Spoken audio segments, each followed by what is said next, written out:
Akibat siksaan kaum Quraisy terhadap muslimin yang semakin menjadi, maka di tahun kelima kenabian, muslimin mendapat perintah untuk hijrah ke negeri Habasyah. Hijrah pertama yang dilakukan umat muslim membuat para pemuka Quraisy semakin meradang. Hingga kemudian para pemuka Quraisy mengatur siasat untuk memulangkan muslimin ke Mekah. Maka ditunjuklah seorang yang paling cerdas dan licik di antara mereka untuk berangkat ke negeri Habasyah dengan tujuan bernegosiasi dengan Raja Habasyah. Orang itu bernama Amr bin As. Terlahir sebagai pemuda Quraisy, Amr bin As memiliki keutamaan seperti halnya masyarakat Quraisy lain. Di antara teman-temannya seperti Khalid bin Walid, Ikrimah bin Abu Jahal, dan Sofwan bin Umayyah, Amr bin As dikenal sebagai pemuda yang paling cerdas dan cerdik. Kecerdasannya inilah yang akhirnya membuat ia terlibat dalam aksi-aksi Quraisy menentang dakwah Islam di Mekah. Seperti kebanyakan pemuka Quraisy lainnya, mereka enggan menerima Islam karena takut kehilangan kekuasaan yang selama ini mereka miliki. Maka berbagai upaya dilakukan para tokoh Quraisy untuk menghentikan penyebaran Islam yang dibawa oleh Rasulullah Shallallahu Alaihi Wasallam. Puncaknya, menjelang akhir tahun keempat kenabian, para petinggi Quraisy secara brutal menyiksa kaum lemah agar kembali pada ajaran nenek moyang. Akibat tekanan Quraisy yang semakin tinggi, Rasulullah Shallallahu Alaihi Wasallam memerintahkan kaum muslimin untuk hijrah ke negeri Habasyah yang dipimpin oleh seorang raja yang adil. Berangkatlah sekelompok muslimin ke negeri Habasyah yang terdiri dari kaum lemah serta anak-anak petinggi Quraisy yang telah memeluk Islam. Dan benar seperti yang dikatakan Rasulullah Shallallahu Alaihi Wasallam, muslimin mendapat perlindungan untuk hidup aman di negeri Habasyah. Wababi maftuhun lakum jama'atan aw furada.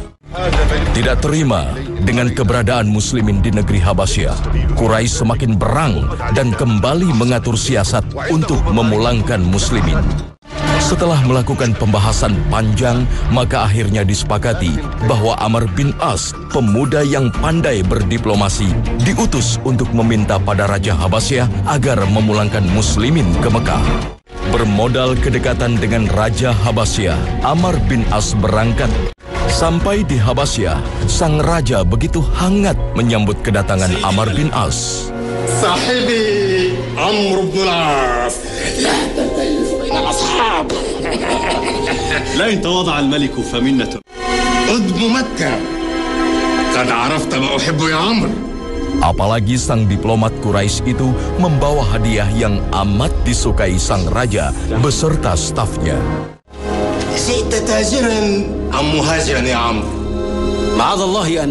Kemudian Amr bin As menyampaikan tujuan kedatangannya bahwa ia diutus untuk memulangkan kaum muslimin agar mendapatkan hukuman akibat membelot dari ajaran nenek moyang.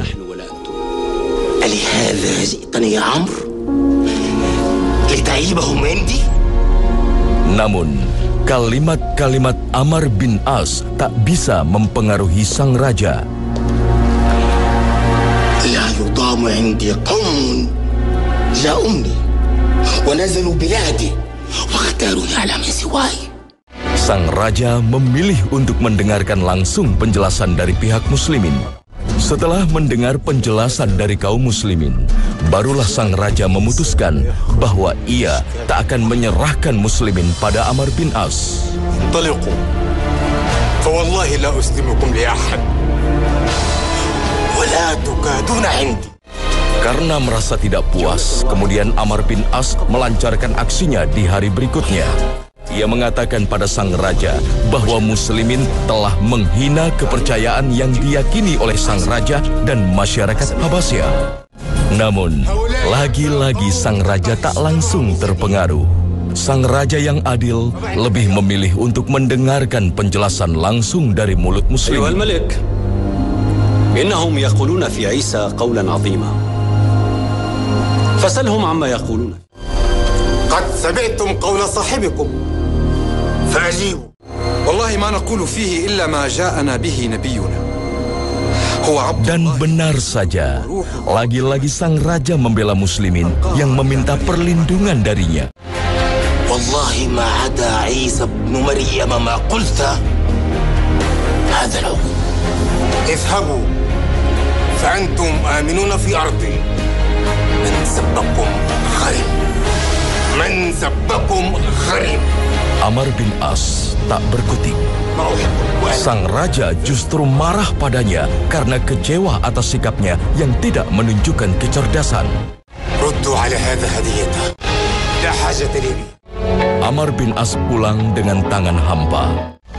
Tak banyak yang dapat ia lakukan setelahnya. Ia hanya ikut pada pertemuan Quraisy yang terus mengatur siasat menghentikan penyebaran Islam. Hingga muslimin hijrah ke Madinah dan mulai adanya peperangan antara muslimin dan Quraisy, Amr bin As terus aktif berada di barisan terdepan Quraisy. Namun kemenangan yang terus dicapai umat muslim membuat Amr bin As banyak berpikir.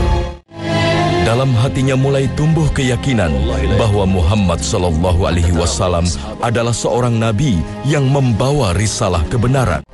Atas kegelisahannya, Amr bin As kembali menemui sang Raja Habasyah untuk berkonsultasi. Amr bin As tidak menyadari bahwa sang Raja Habasyah diam-diam telah memeluk Islam. Di hadapan sang raja yang selama ini sangat dikagumi, Amr bin As akhirnya memutuskan untuk mengikrarkan keislamannya. Walhaq ya Amr, atani wattabi'h, fa innahu wallahi lanabi. ولا يظهرن على من خالفه كما ظهر موسى على فرعون وجنوده. أفتبايعني له على الإسلام. Ketika Amr bin As didakwai oleh Nabi Muhammad SAW, tentu kalau yang mendakwai Nabi Muhammad harusnya lebih terbuka karena ilmunya lebih dikuasai oleh Nabi. Al-Quran beliau langsung turun pada beliau, tapi hatinya tidak kunjung terbuka. Tapi begitulah selalu hidayah. Hidayah kadang-kadang terbuka datang dari pintu orang lain. Dia tidak bisa langsung datang dari pintu ahlinya Nabi Muhammad SAW. Tetapi mungkin datang justru dari orang lain yang ilmunya tidak seberapa. An-Najasyi, walaupun ilmunya tidak seberapa, tetapi ini adalah sosok yang sangat dekat dengan Amr bin As dan sangat dikagumi oleh Amr bin As. Maka ini penting. Berhati-hatilah dengan Anda mengagumi siapa. Karena kekaguman kepada orang yang baik akan menghasilkan kebaikan. Tapi kekaguman pada orang-orang yang rusak, maka kerusakan itu akan menular pada diri Anda. Setelah menyatakan keislamannya di hadapan sang raja, Amr bin As memutuskan untuk pergi ke Madinah untuk menyatakan keislamannya langsung di hadapan Nabi. Di tengah perjalanan ke Madinah, ia bertemu sahabat karibnya, Khalid bin Walid, yang ternyata juga ingin menyatakan keislamannya. Maka hidayah sudah tak terbendung lagi. Mereka berdua benar-benar meyakini bahwa Islam adalah kebenaran yang dapat menyelamatkan hidup mereka. Amr bin As bersama Khalid bin Walid masuk ke Madinah bersama-sama. Masyarakat Muslim Madinah begitu bergembira menyambut kedatangan keduanya. Sebab mereka paham bahwa keduanya adalah orang-orang yang memiliki posisi dan peran yang teramat penting. Hingga Rasulullah SAW menyebut mereka sebagai jantung hati Quraisy. Amr bin As dan Khalid bin Walid menyatakan keislamannya langsung di hadapan Rasulullah SAW di tahun 7 Hijriah.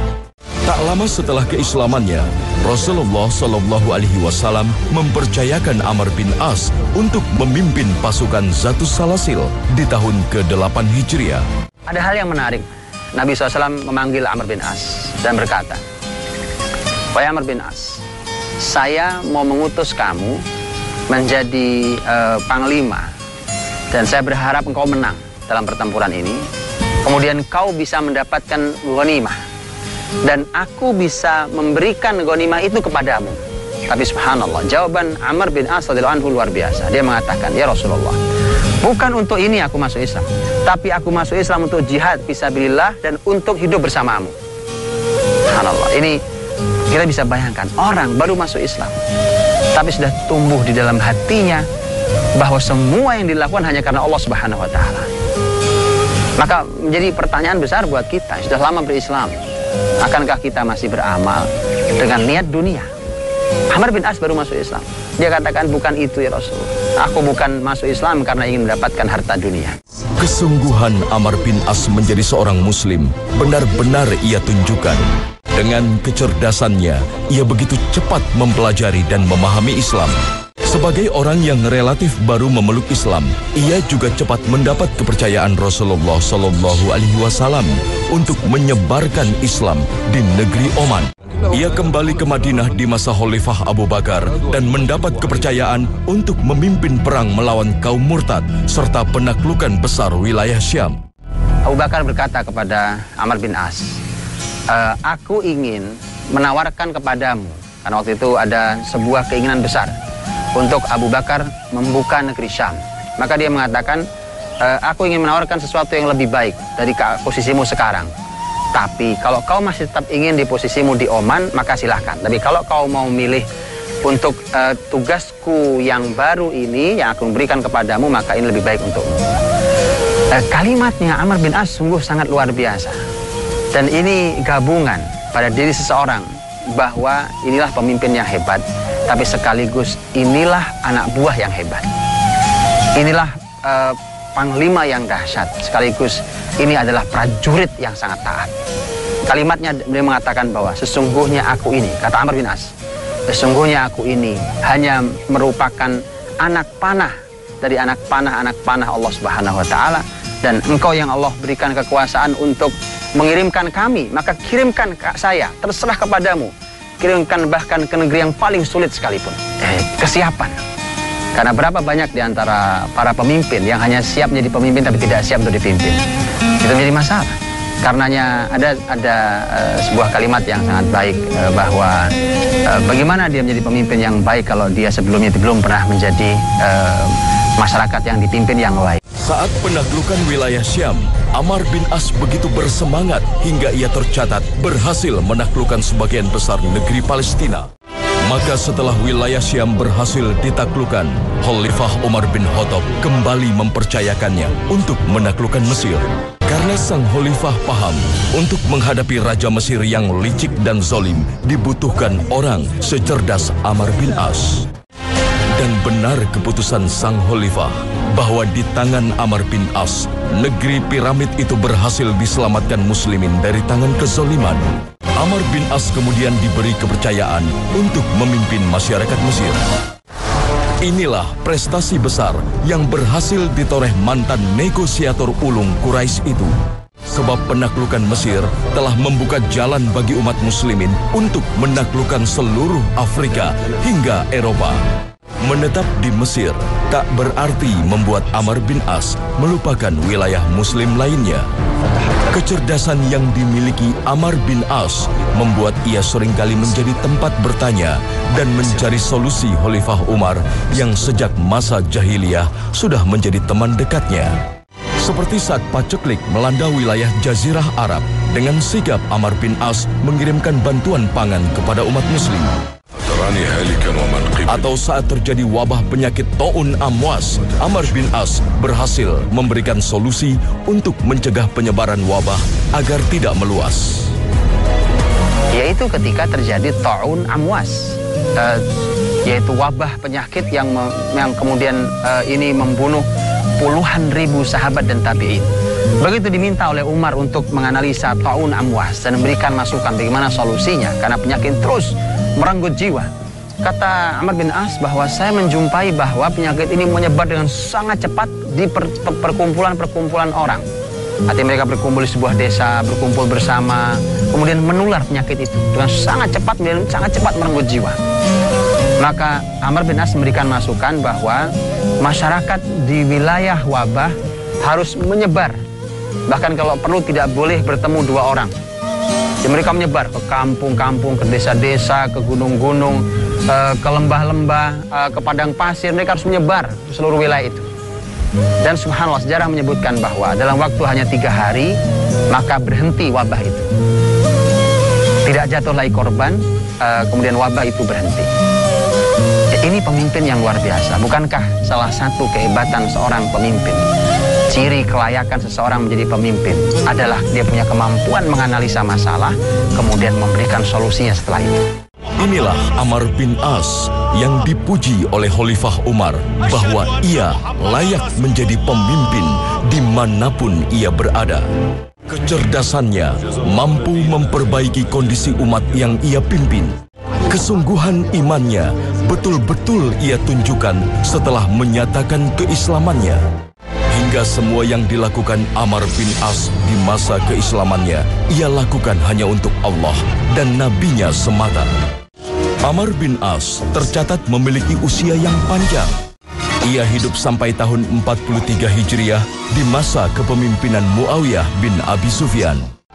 Amr bin As wafat di Mesir pada usia 90 tahun. Masyarakat Mesir begitu membanggakannya hingga namanya diabadikan menjadi nama sebuah masjid.